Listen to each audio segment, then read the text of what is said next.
Estamos de regreso en CNN Chile Radio, AM, junto a Carolina Urrejola y Fernando Pausel. 9 de la mañana con 3 minutos, déjame decirlo despacito. Por favor. Viene la sección Voces del Poder. Es como tu nuevo último Exactamente, mirada. que me parece fantástico, todos como gritan ahí. Pero son como Mira, cuentos de Mira, la mira, como que vida. casi chocan dos autos ahí. ¡Ah! No, sí, perdón. El momento de los poderosos. Ya, hay hartas cosas que hablar, tenemos harto tema en agenda, pensiones, la posibilidad de un mayor rol del Estado en las empresas de servicios básicos. Saludamos a esta hora a Alejandro Weber, decano de la Facultad de Economía y Gobierno de la Universidad San Sebastián. ¿Cómo estás, Alejandro? Bienvenido nuevamente. Hola, Carola, Fernando, muchas gracias por la Y María invitación. José Azócar, que también repite. De hecho, ya estuvieron juntos en un panel, investigadora de la Fundación Sol. ¿Cómo estás, María José? Buenos días. Muy bien, muchas gracias. Oye, partamos por pensiones después de este cronograma que se logra en el Senado con este protocolo de tramitación legislativa. Y ya desde la Cámara de Diputados, que también tiene que ver esta reforma tan importante y tan demorada, dilatada, que no creen que sea vinculante este acuerdo que se produce en la Cámara Alta y que ha sido celebrado por moros y cristianos, porque si bien no se entra en el fondo del contenido, ya es una señal de que se va a poder avanzar. Hoy día en la mañana Carol Cariola decía que ojalá se pudiera seguir avanzando y que no le extrañaba que la oposición ya pusiera en duda lo que se había acordado arriba. ¿Cómo ves el debate en este punto, María José? Hay tanto que decir. Respecto a si es vinculante o no, bueno, esa es la cancha chica de la política, ¿no? Hay acuerdos y después sacan los acuerdos, pero en realidad a nosotras en la Fundación Sol, más que comentar sobre eso en particular, a nosotras nos gusta mirar este tipo de debates en el largo plazo, ¿no? Y cuáles son los problemas estructurales que está abordando. Y con protocolo, con marco de acuerdo o no, nuestra visión es bien crítica de la última propuesta de los ministros Marcel y Jara. ¿Cuál es para...? ¿Cuál es la última propuesta? Claro. Básicamente que a largo plazo ese 6% de cotización adicional se va a distribuir en 5 puntos a la capitalización individual y 1 punto para poder compensar brechas, ¿no?, de género entre hombres y mujeres. Y nuestra mirada es muy crítica respecto a eso, y por varias razones. Y una de esas razones, por ejemplo, es que hoy en día tenemos una caída libre de las tasas de interés. Entonces, hoy, poner más puntos de la tasa de cotización a un sistema de capitalización individual que no va a retornar en el futuro, ¿no?, y cada vez, o va a retornar poquitito, y cada vez entonces las pensiones para el futuro van a ser menores. Entonces lo que se está haciendo hoy es trasladar el problema a 20 o 30 años más, que es muy propio, debo decir, de la cultura concertacionista, ¿no? Trasladar los problemas al futuro. Nos encargamos hoy, nos dijeron en la concertación de la pobreza, y veamos lo que pasa en el futuro con la desigualdad. Y aquí estamos, ¿no?, con una revuelta social entre medio también. Entonces, nuestra mirada respecto a la última propuesta, y repito, más allá de los acuerdos y protocolos, es que no se hace cargo del problema estructural en materia de pensiones. Alejandro Weber. Sí, yo creo que hay que celebrar lo que están haciendo en el Senado respecto de poner la pelota al piso y poner un calendario de discusión y tramitación. Eso es una buena señal política general. ¿Y por qué una buena señal? Porque las discusiones, estuvo en la palestra si es que había que aprobar o no la idea de legislar, ¿no? Pero aprobar la idea de legislar no es una cosa romántica. Uno, en el Senado en particular, se aprueba la idea de legislar respecto de un proyecto en particular, sí, y las ideas de ese proyecto. Y la verdad es que, tal como dijo el propio ministro Marcel, esto fue un queso gruyère lleno de hoyos que llegó hacia el Senado. Por lo tanto, era contraproducente aprobar esa idea de legislar. Entonces, ¿qué es lo que está diciendo el Senado? Mire, déjenos trabajar ahora. Hay mucha discusión pública respecto de eso. Y en enero vamos a sacar lo mejor posible. Ahora, aquí hay harto detalle, es importante que lo conversemos, porque primero hay una propuesta del gobierno que es la que hoy día se conoce, ¿no?, que es de 3 y 3, básicamente. Claro. No, eso es lo que se conoce.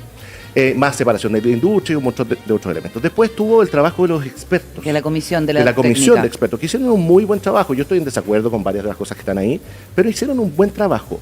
Después, tercer acto, hubo un documento del gobierno que puso sobre la mesa en la Comisión del Trabajo que se retrotraía de de ese trabajo de los expertos y volvía al proyecto original, con, por ejemplo, separación de la industria, Sí. con PGU a 250.000 pesos, que los expertos dijeron que no, y un largo etcétera. Y ahora, cuarto acto, conocemos este protocolo de tramitación, que es una buena señal. Ahora, ¿qué va a pasar con la tramitación? Obviamente no lo sabemos. Déjeme ponerle otro ejemplo en paralelo, que es la discusión de la reforma tributaria. La reforma tributaria partió, Carola, con 4,2 puntos de recaudación.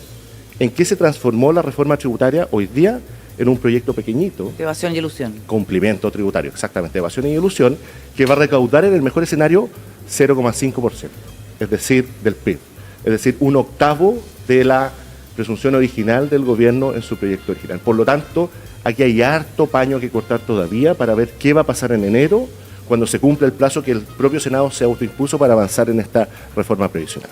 María José, ¿hay o no hay, a tu juicio, y yo esto lo pregunto incluyendo la variable timing, que significa elecciones que vienen acá, ¿hay o no hay realmente posibilidades de establecer acuerdos en esta materia que llevan cuánto tiempo peleándose? ¿Por qué ahora habría de ser posible cuando se agrega un ingrediente mucho peor, que es que nadie quiere conceder a una contraparte un triunfo? Y por lo tanto, probablemente después de las elecciones puedan darse algunas condiciones para poder acordar algo así. Antes de las elecciones, en una de esas no. Bueno, para contestar tu pregunta, Fernando, pongamos aquí las cartas sobre la mesa. ¿Cuáles son los intereses, ¿no?, que hay detrás de mantener el status quo en materia previsional? Primero, hay intereses de empresas transnacionales, ¿no? A propósito de... Dueñas de AFP. A propósito de toda la discusión coyuntural que estamos teniendo sobre sistemas eléctricos y si tiene que haber, ¿no?, capitales extranjeros metidos en un área estratégica para este país, pensemos el área estratégica que es el sistema previsional, ¿no?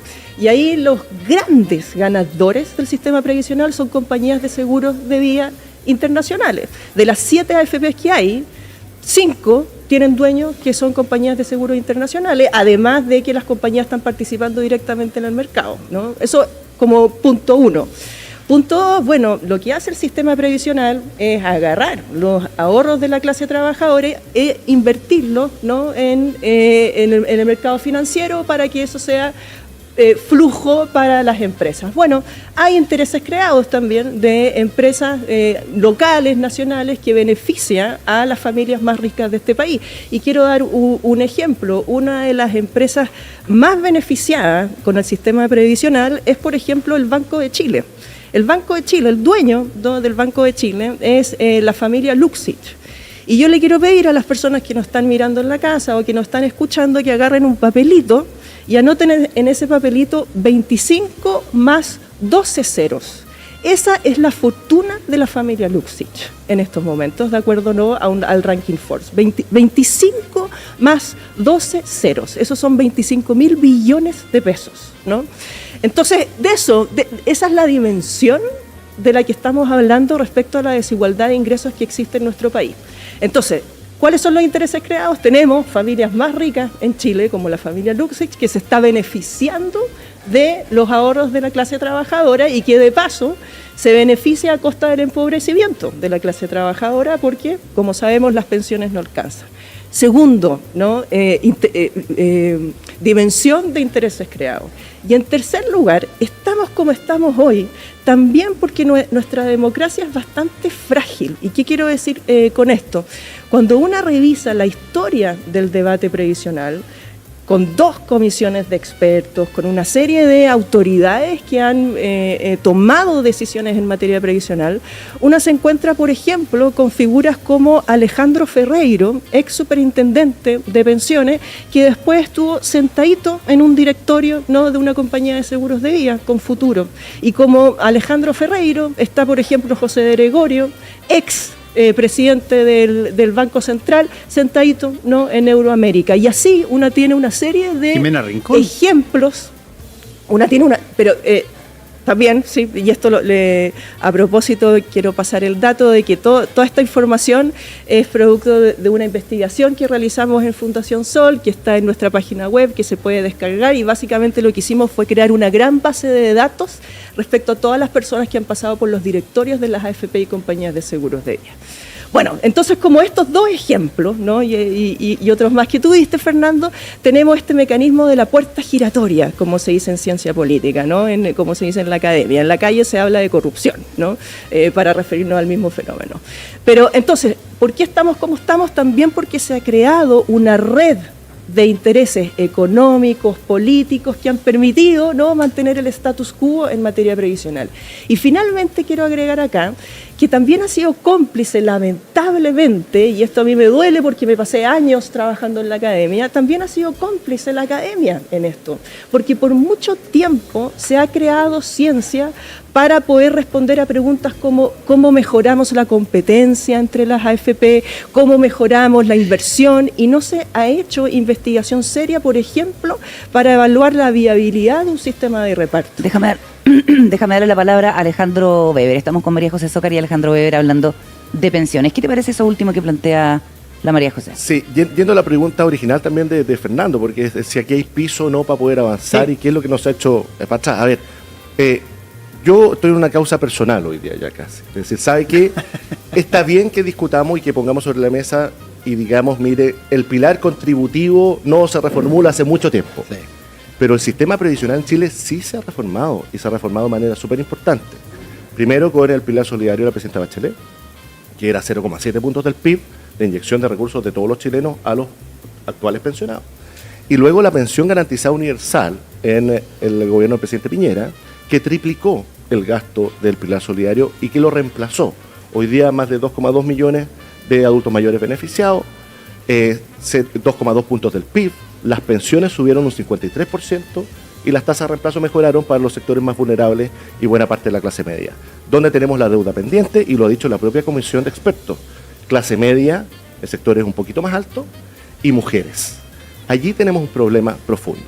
Ahora el tema de las pensiones, podemos discutir del capital, quiénes son los dueños, está bien, pero el fondo es qué hacemos para seguir mejorando las pensiones en Chile y cómo lo hacemos de manera sostenible. Y el gobierno ha planteado un mecanismo sobre la mesa que tenemos que ver las indicaciones, cómo eso se traduce, pero yo lo veo un poquito distinto y es interesante porque cada uno interpreta cosas distintas. Yo no veo 5-1, yo aquí veo directamente 2,1 puntos a capitalización individual y 3,9 a algún mecanismo de reparto. ¿Qué es el reparto? Yo agarro la plata de los cotizantes del mes anterior y me la gasto de alguna manera en los pensionados actuales este mes. Pues bien, ¿qué muestra todos los datos? Y en eso sí vamos a estar de acuerdo, es que las rentabilidades futuras van a ser poquitas. Lo dijimos aquí la otra vez, miremos 100 pesos de cualquier pensión, una pensión de 300.000, de 400.000, de 500.000, la que usted quiera. De cada 100 pesos, hoy día 70 pesos son rentabilidad y 30 pesos son aporte del trabajador. En el futuro, en el mejor escenario, va a ser mitad y mitad, 50 y 50. Y quizá un poquito menos. Entonces, ¿qué hacemos para que esa plata rente? Y para mí la respuesta es bastante simple, es seguir fortaleciendo la capitalización individual. Y vámonos al otro componente de la inversión. Hoy día nos quedan en el ahorro de Chile, porque el gran ahorro de Chile está en las cuentas de los trabajadores. Esa es la realidad. Nos quedan 180.000 millones de dólares. Le sacamos 50.000, que fueron los retiros previsionales causantes de que 4 millones de personas se quedaran sin ahorro, de 7 puntos de los 13 de inflación que tuvimos en el 2021 y de que pedir un crédito hipotecario hoy día sea tan caro. Bueno, nos quedan 180.000. Esos 180.000 millones de dólares son fundamentales no solamente para el ahorro de los trabajadores, también para que el país siga creciendo. Y hemos conocido los datos del Banco Central y del Ministerio de Hacienda que nos dicen dos cosas. ¿Sabe qué? La inflación va a ser más persistente de lo esperado y recién en el 2026 vamos a llegar a la meta central y el crecimiento futuro va a ser más bajito. Tanto así que llevamos 10 años con un PIB per cápita que no crece. Entonces, todo ese cóctel es demasiado peligroso. ¿Y qué es lo que va a causar respecto de las pensiones? Es que si no hacemos nada hoy día respecto del pilar contributivo, que es la patita que falta, las pensiones de la generación que hoy día empieza a trabajar van a ser más bajas que de las personas que hoy día se comienzan a jubilar. Estamos conversando con Alejandro Weber de la Universidad San Sebastián y María José Zócar de la Fundación Sol. María José. Sí, es que tengo una diferencia aquí con mi partner. O muchas, pero está muy bien. Sí, tenemos muchas. Pero una que es contigo y que es con hartas personas que han pasado de hecho por acá y que se refiere a este diagnóstico de que el foco está ahora en la clase media y en las mujeres. Desde Fundación Sol no estamos para nada de acuerdo con ese diagnóstico que hoy se sienta como una verdad. ¿Y por qué no estamos de acuerdo? En primer lugar, el pilar solidario, de hecho, beneficiaba mucho más a sectores de los primeros, más empobrecidos, de los primeros quintiles, que es lo que beneficia a la PGU. Eso como un primer elemento. Y un segundo elemento es quién vive con 250.000 pesos de PGU, ¿no? O el gasto que tiene un hogar unipersonal de personas de 65 años y más es alrededor de 430.000 pesos, ¿no? Entonces la PGU de 250.000 pesos no te alcanza para nada. Entonces es necesario, es ineludible la pregunta por la suficiencia en este debate previsional. Entonces me parece muy peligroso, y repito, para nuestra democracia, andar instalando verdades de que tenemos solucionado el tema de los primeros quintiles, de las personas más empobrecidas, y que ahora tenemos que trasladarnos a la clase media y las mujeres. Eso como un primer punto. Y en segundo lugar, tenemos una comisión de expertos que en realidad uno le debería llamar comisión de expertas, ¿no? Y es muy aplaudido tener mujeres en el poder, ¿no? Mujeres directoras de empresas y así, ¿no? Y rompiendo techos de cristal, me parece muy bien.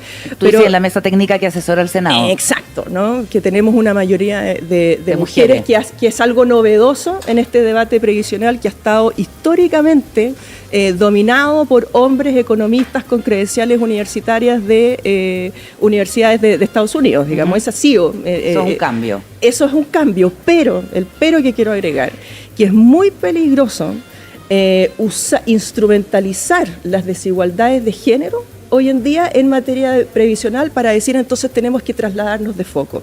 Dicho de otra forma, tenemos que priorizar la justicia de género por sobre la justicia de clase. Eso es muy peligroso.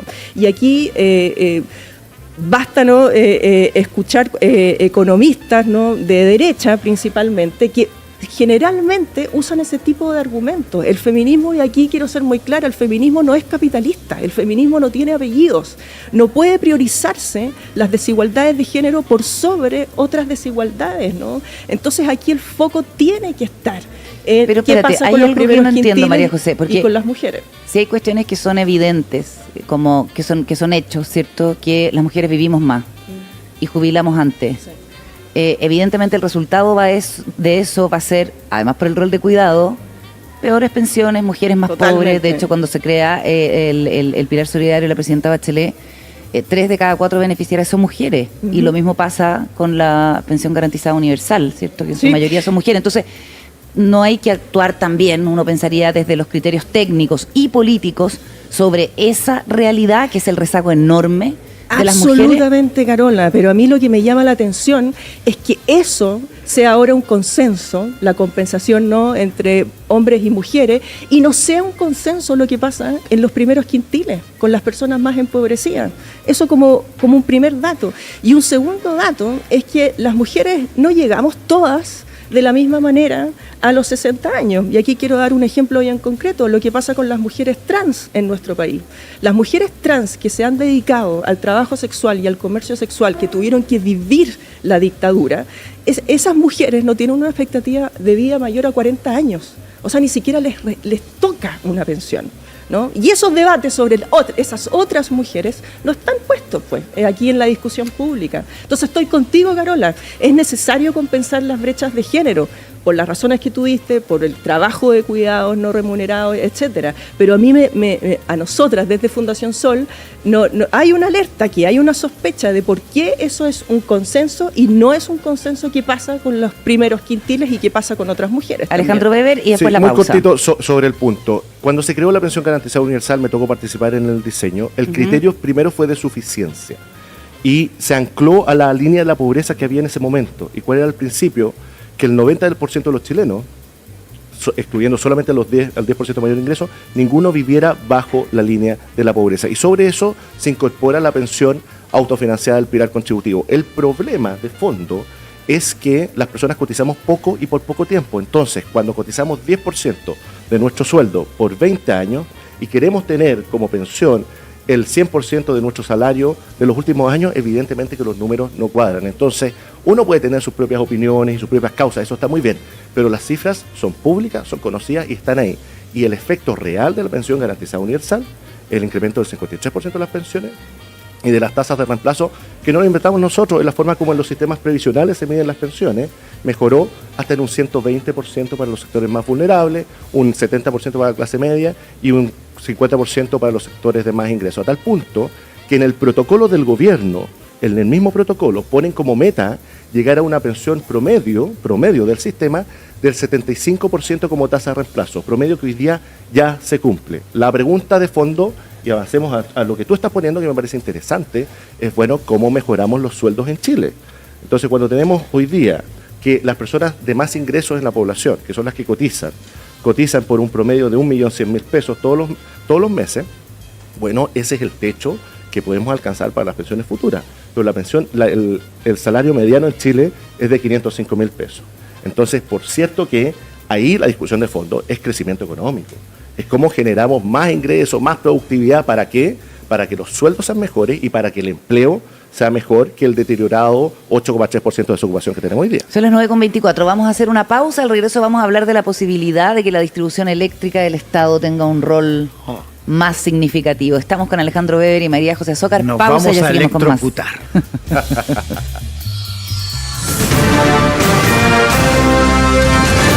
Hacemos una pausa y ya regresamos con CNN Chile Radio, AM.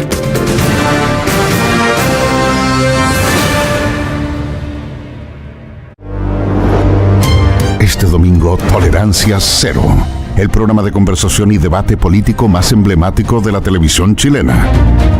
Acompaña a nuestras y nuestros panelistas en la discusión de la contingencia. Domingo, desde las 22 horas, Tolerancia Cero, marcando la agenda. CNN Chile, siempre.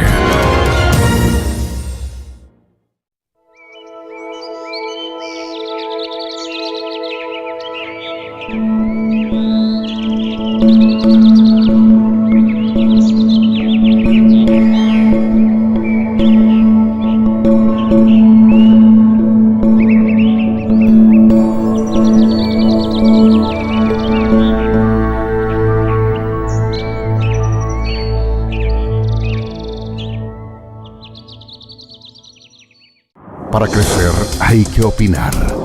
Para opinar hay que estar informados. Y si estamos informados, podemos debatir todos los acontecimientos y visiones que marcan nuestra actualidad. Aquí se debate, donde las opiniones son protagonistas. Esta semana, la mirada de la contingencia en voz de los diputados Daniela Chicardini, Joana Pérez, Raúl Soto y Johannes Kaiser. Lunes, 22:30, CNN Chile. Siempre. Nuestro país está en proceso de grandes cambios. Te invitamos cada domingo a una conversación abierta, profunda y humana. En Influyentes con Paula Escobar. Este domingo, 19:30 horas, en una transmisión multiplataforma. Influyentes por CNN Chile. Siempre.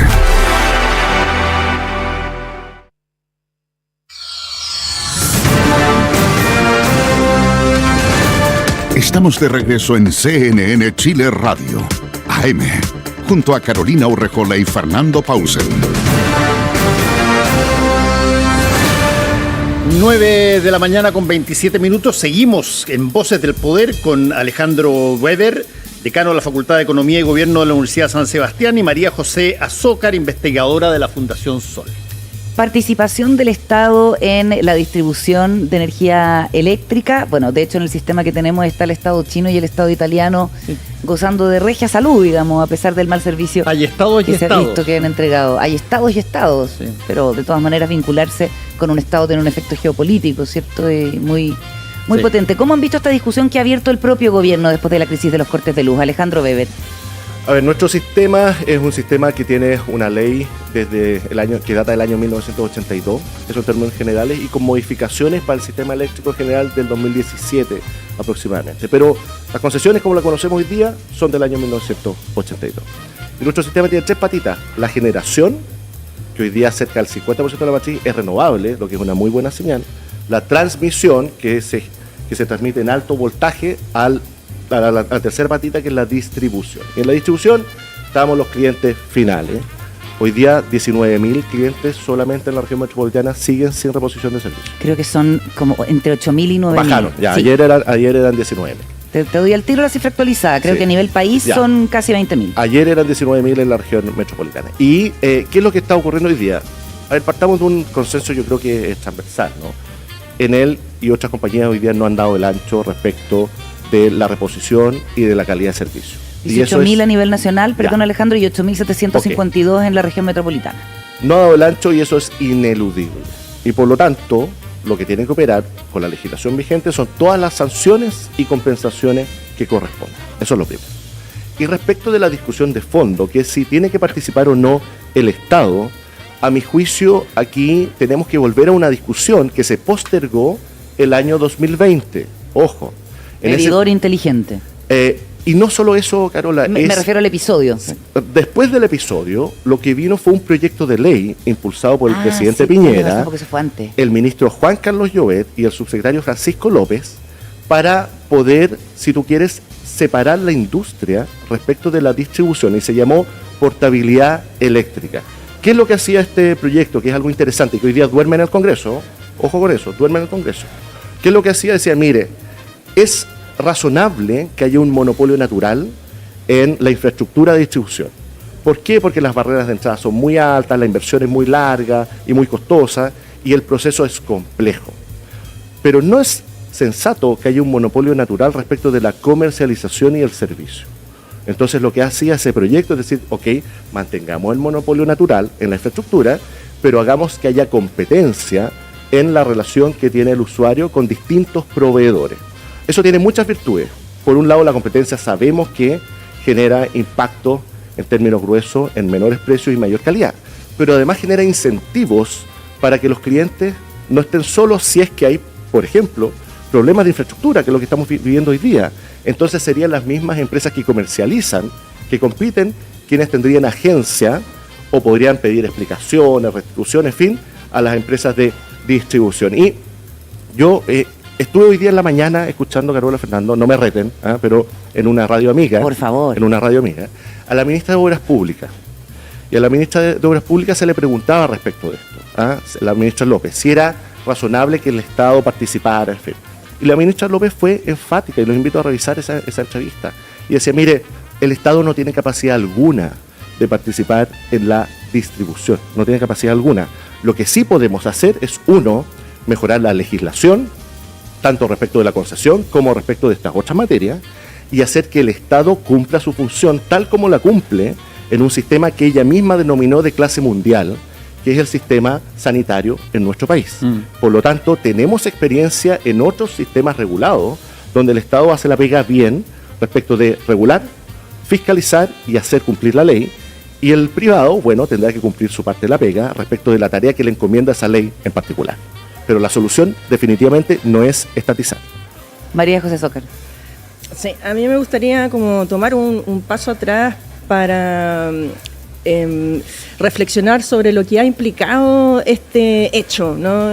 Respecto a la industria de las empresas eléctricas. Y quiero enfatizarlo en dos paradojas que están ante nuestros ojos. La primera es cuando uno analiza las ganancias que ha tenido una empresa como Enel, y aquí a junio de 2024, para darles un número, Enel Chile acumuló 250.000 millones en utilidades. Eso equivale a 1.378 millones diarios.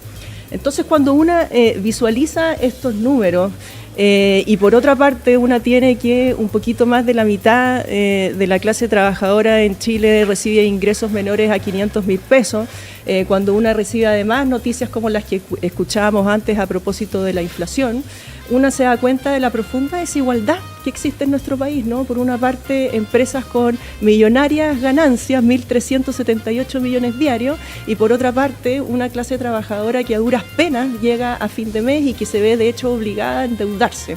Entonces, este hecho nos permite visualizar la dimensión de la desigualdad y hacernos las preguntas que hacía Alejandro antes, ¿no? ¿Cómo una empresa de esta envergadura no fue capaz de anticiparse a un sistema frontal? Sistemas frontales que además con la crisis climática van a ser más frecuentes y van a ser más intensos. Entonces, ¿por qué no se anticipó? Bueno, porque son empresas orientadas al lucro, ¿no? A la ganancia y no al bienestar de la población. En otros países lo que está ocurriendo, a mí me tocó vivir un rato en California. En California las compañías de seguros no estaban pagando ya los incendios, porque ya no era negocio, ¿no? En California hay una temporada de incendios permanentes, entonces ya no se estaban pagando los seguros de incendios. Bueno, porque está orientada al lucro, se mueve, ¿no? En su negocio. Entonces esa es como una primera paradoja. Este hecho nos permite dimensionar la desigualdad que existe en nuestro país. Segunda paradoja, a junio del año 2024, las AFP han invertido más de 1.163 millones de dólares de los fondos de pensiones en Enel Chile S.A. Entonces tenemos una empresa que está haciendo la pega que está haciendo, digamos, terrible, pero además es una empresa que recibe los ahorros de la clase trabajadora, que además es golpeada por esta misma empresa.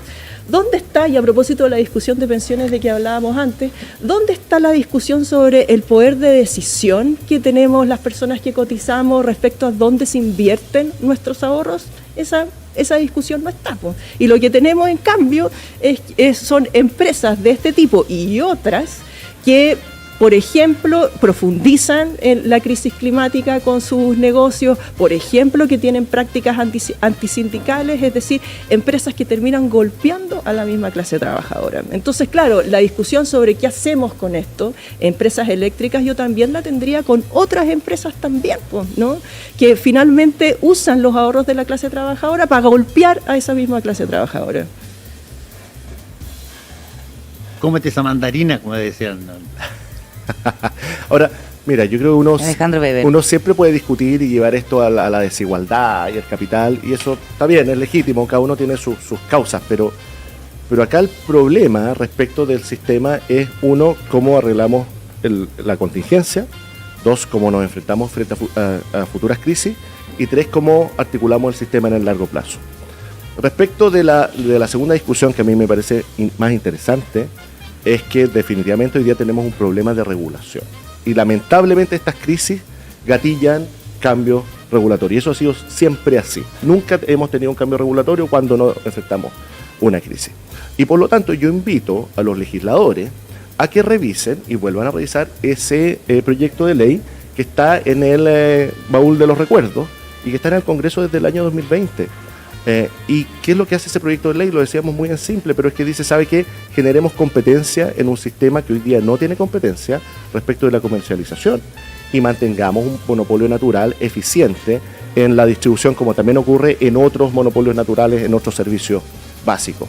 Y esa es una discusión de fondo. Ahora, esto de que cuando los privados no hacen bien la pega, entonces la solución es más Estado, en algunos casos podrá ser así, podrá ser razonable. A mí me tocó participar del Estado, yo tengo un cariño profundo al Estado, pero también conozco las más de 23 empresas públicas que hay, y hay algunas con mucha reputación y que funcionan bien, como Banco Estado, por ejemplo, o como Metro. Pero hay un montón de otras empresas públicas que la verdad es que no funcionan bien. Y eso ha sido gobierno tras gobierno. Y no es un problema de este gobierno en particular, es un problema de Estado y de los incentivos que están puestos allí. Entonces, cada vez que una empresa pública no funciona bien, ¿qué es lo que tiene que pasar? El fisco tiene que subsidiar a la empresa pública por las pérdidas que genera. Por lo tanto, discutamos esto en frío en el Congreso. Hay una buena iniciativa que está hoy día, sobre la cual se puede trabajar, pero no actuemos con esta lógica un poco esquizofrénica que yo he visto en Chile en los últimos años, que el péndulo se mueve demasiado rápido, y pasamos de un lado a otro como si todo lo contrario fuera la alternativa más beneficiosa para los chilenos. Y yo realmente creo que eso no es así. Regulemos bien, generemos buenas concesiones, y eso lo podemos ver en las autopistas, Lo podemos ver en el sistema sanitario y lo podemos ver en Cada otras de experiencias cajón, internacionales. entonces, cada de cajón, una pregunta que no es agradable para mucha gente ni para mucha empresa y que tiene que ver con, oye, ¿y esto no es un problema de origen de la forma en que se estableció la lógica de los fondos de pensiones?